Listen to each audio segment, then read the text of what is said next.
Janet Yellen. Was she lucky, or did she play a supremely elegant hand?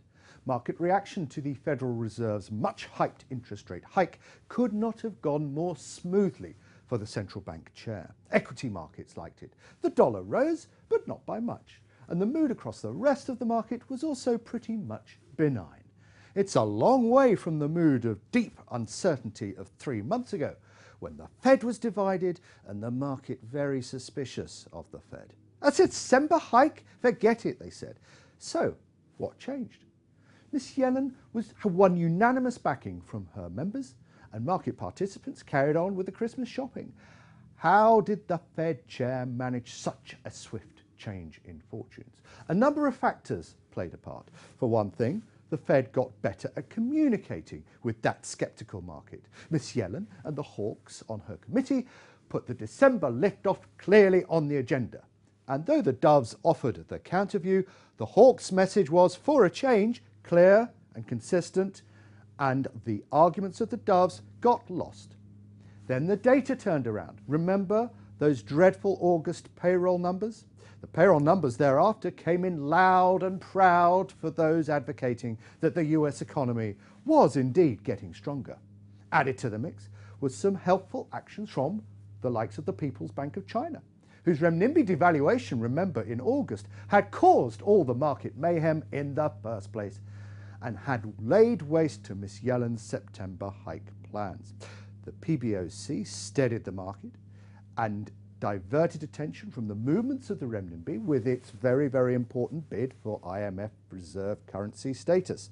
Even though the currency weakened even further last week, the market barely batted an eyelid. And then Mario Draghi helped, also helping the dollar come into a perfectly reasonable range. The dollar had been continuing to strengthen something like by 8% on the euro since mid-October. The Fed may have worried about the impact of a hike on parts of the US, not a hike in the interest rates, but the rise of the dollar on the various states of the US economy. But then along came the ECB president, Mario Draghi, perhaps unwittingly so, as he under-delivered on his promised monetary easing. So the result was the euro rose, the dollar fell to a much more unthreatening position, making the path to liftoff smoother. Bear in mind also the time of year. Perhaps a September hike was never a sound idea anyway.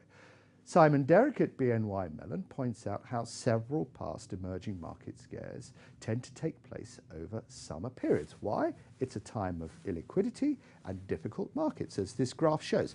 We've taken it from about 1993, and if you studied the parts of the market very clearly, you will see that summer times is when we see these spikes in stock market volatility out of the US. There's one in 1997. There's another in 2002. That obviously is the great financial crisis. That was pretty much all year. But then again, summer volatility around 2002, then 2000, and particularly in the last couple of years, 2013 and 2014.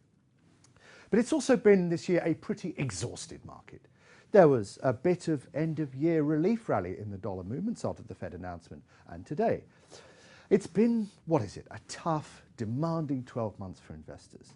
And that seems to have calmed the markets in this, of all important weeks. Now, markets can be as illiquid at the end of the year as in the summer. But this autumn witnessed investors steadily buying into the Fed lift-off strategy.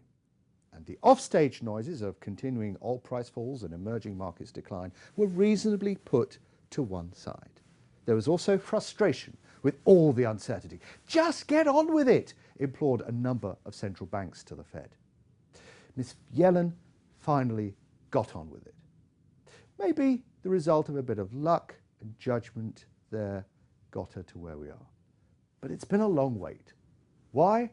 Because central banks obsess with the mood of the market. Next year, Miss Yellen will be better off fully focused on that rate hike cycle and just leaving the markets alone.